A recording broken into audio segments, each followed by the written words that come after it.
Okay, so next up is Courtney Macavinta. Is she coming out? Is Courtney coming out? Who is the founder of the Respect Institute? Courtney Macavinta. Oh.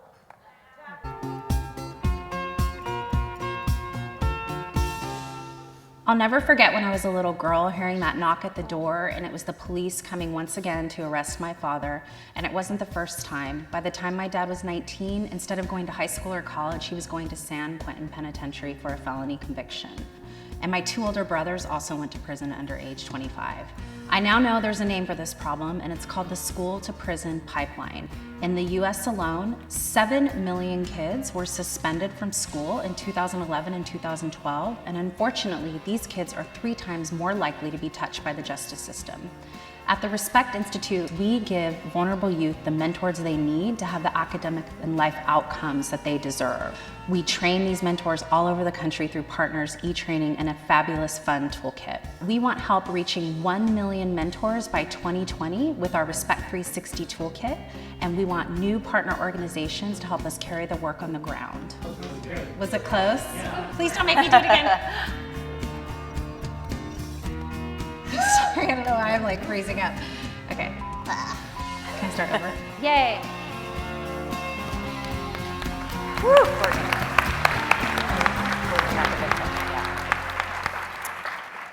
I thought I'd give you an update on the 3 men that I mentioned in the video. So my father, who is a man of color, who are more likely to get into that pipeline I was talking about, he ended up at age 60 getting sober and getting help and getting onto a better path.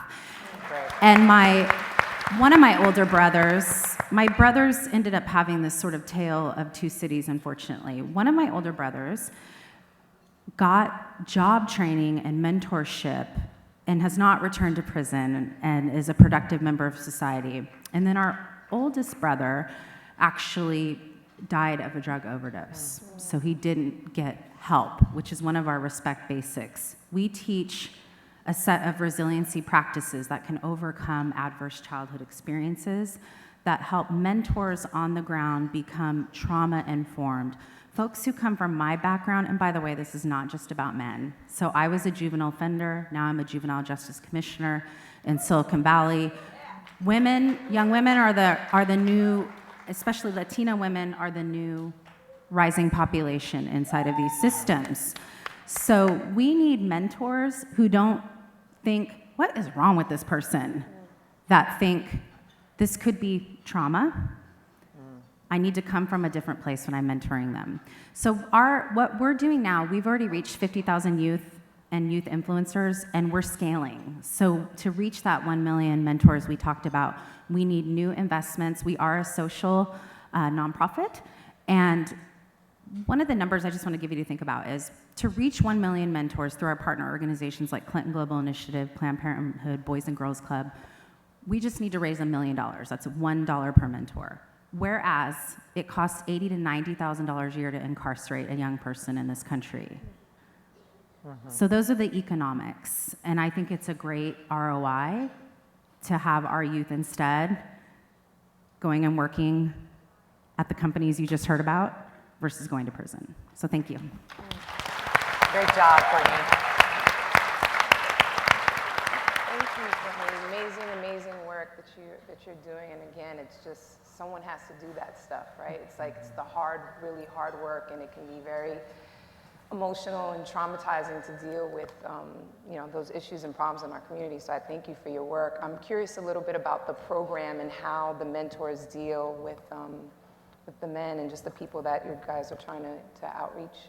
Yeah, so one of the things we did is we kind of viewed ourselves as like we created the Coke and we needed the vending machines. So we partnered with organizations that were already in communities mentoring.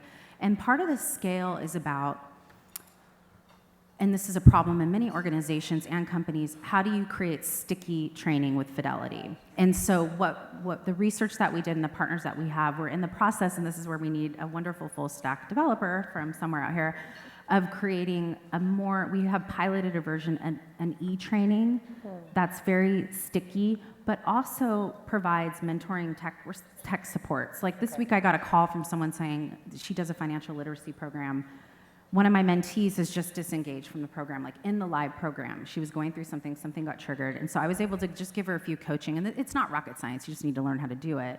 But it would have been so cool if she could have put her scenario in the app and got like the best practice that she should use or the tool from our toolkit. Our toolkit has 475 different activities and tools inside of it. It's a cute little, flashcard thing, but we need to like digitize a lot of that. Yeah. Hi, Courtney. How are you? Good. Thank you so much for what you do, for having the courage to be on the stage. I think, and I say this to all the people who are pitching, this is really, really hard. If you have never had the good fortune to have to pitch or sell something to a group of, 600, 700 people, it's hard. And so I want to thank you for that. I think that's awesome. I'm an investor in a software company that does mentoring software called MentorMe. And so I know how hard this space can be and how challenging this space can be. My question for you is, you talked about success and success metrics. So how many people do you serve? How many of those children are adverted from getting suspended versus the number who aren't served by you and who get suspended? If you can give us some comparison. Yeah, with that's that. a really good question. So we've been up and running for 5 years. We've reached 50,000. And the current metrics show that 90% of the youth who are exposed to at least 6 sessions, that could be 6 interactions with a mentor, 6 group sessions, 90% change their definition of respect to I'm a unique contributor to the greater whole. That's the definition of self-respect, and I matter, you matter. And then they report a 25% increase in trust in the mentor.